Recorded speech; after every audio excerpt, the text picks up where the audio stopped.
بسم اللہ الرحمن الرحیم۔ یہ شمشاد کی لکڑی کا ایک صندوق تھا جو حضرت آدم علیہ السلام پر نازل ہوا تھا۔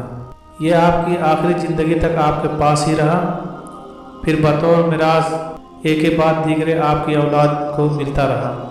یہاں تک کہ یہ حضرت یعقوب علیہ السلام کو ملا اور آپ کے بعد آپ کی اولاد بنی اسرائیل کے قبضے میں رہا اور حضرت موسیٰ علیہ السلام کو مل گیا، تو آپ اس میں تو تورات شریف اور اپنا خاص سامان رکھنے لگے۔ یہ بڑی مقدس اور بابرکت صندوق تھا۔ بنی اسرائیل جب کفار سے جہاد کرتے تھے اور کفار کے لشکروں کی کثرت اور ان کی شوکت دیکھ کر سہم جاتے اور ان کے سینوں میں دل دھڑکنے لگتے تو وہ اس صندوق کو اپنے آگے رکھ لیتے تھے، تو اس صندوق سے ایسی رحمتوں اور برکتوں کا ظہور ہوتا تھا کہ مجاہدین کے دلوں میں سکون و اطمینان کا سامان پیدا ہو جاتا تھا اور مجاہدین کے سینوں میں لرزتے ہوئے دل پتھر کی چٹانوں سے زیادہ مضبوط ہو جاتے تھے۔ اور جس قدر صندوق آگے بڑھتا تھا، آسمان سے نصر من اللہ و فتح قریب کی بشارت عاجمی نازل ہوا کرتی تھی اور فتح مبین حاصل ہو جایا کرتی تھی۔ بنی اسرائیل میں جب کوئی اختلاف پیدا ہوتا تھا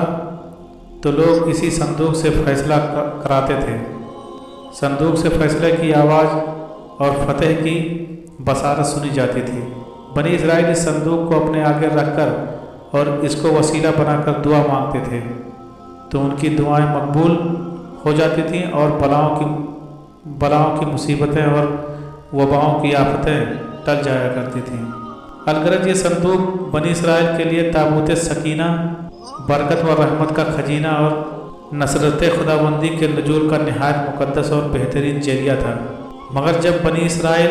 طرح طرح کی گناہوں میں ملوث ہو گئے اور ان لوگوں میں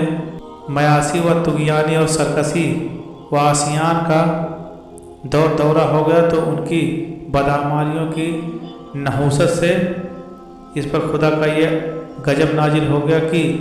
قوم عمالقہ کے کفار نے ایک لشکر جرار کے ساتھ ان لوگوں پر حملہ کر دیا۔ ان کافروں نے بنی اسرائیل کا قتل عام کر کے ان کی بستیوں کو تہس نہس کر ڈالا اور عمارتوں کو توڑ پھوڑ کر سارے شہروں کو تہس نہس کر ڈالا اور اس متبرک صندوق کو بھی اٹھا کر لے گئے۔ اس مقدس تبرک کو نجاستوں کے کوڑے خانے میں پھینک دیا، لیکن اس بے ادبی کا قوم عمالقہ پر یہ ابار پڑا کہ یہ لوگ طرح طرح کی بیماریوں اور بلاؤں کے ہجوم میں جھنجھوڑ دیے گئے۔ چنانچہ قوم عمالقہ کے 5 شہر بالکل برباد اور ویران ہو گئے، یہاں تک کہ ان کافروں کو یقین ہو گیا کہ یہ صندوق رحمت کی بے ادبی کا عذاب ہے۔ چنانچہ ان لوگوں نے اس مقدس صندوق کو ایک بیل گاڑی پر لاد کر بیلوں کو بنی اسرائیل کی بستیوں کی طرف ہانک دیا۔ پھر اللہ تعالیٰ نے 4 فرشتوں کو مقرر فرما دیا جو اس مبارک صندوق کو بنی اسرائیل کے نبی حضرت سمویل علیہ السلام کی خدمت میں لائے۔ اس طرح پھر بنی اسرائیل کی کھوئی ہوئی نعمت دوبارہ ان کو مل گئی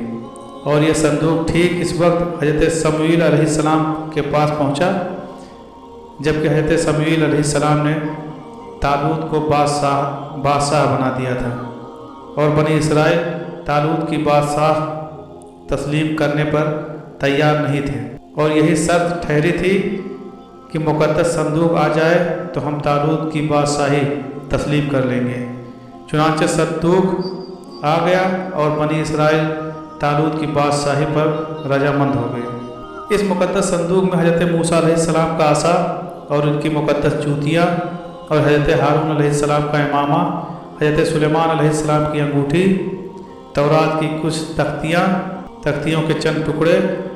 کچھ من و سلوہ، اس کے علاوہ حضرت انبیاء کرام علیہ السلام کی صورتوں کے حلیے وغیرہ سب سامان تھے۔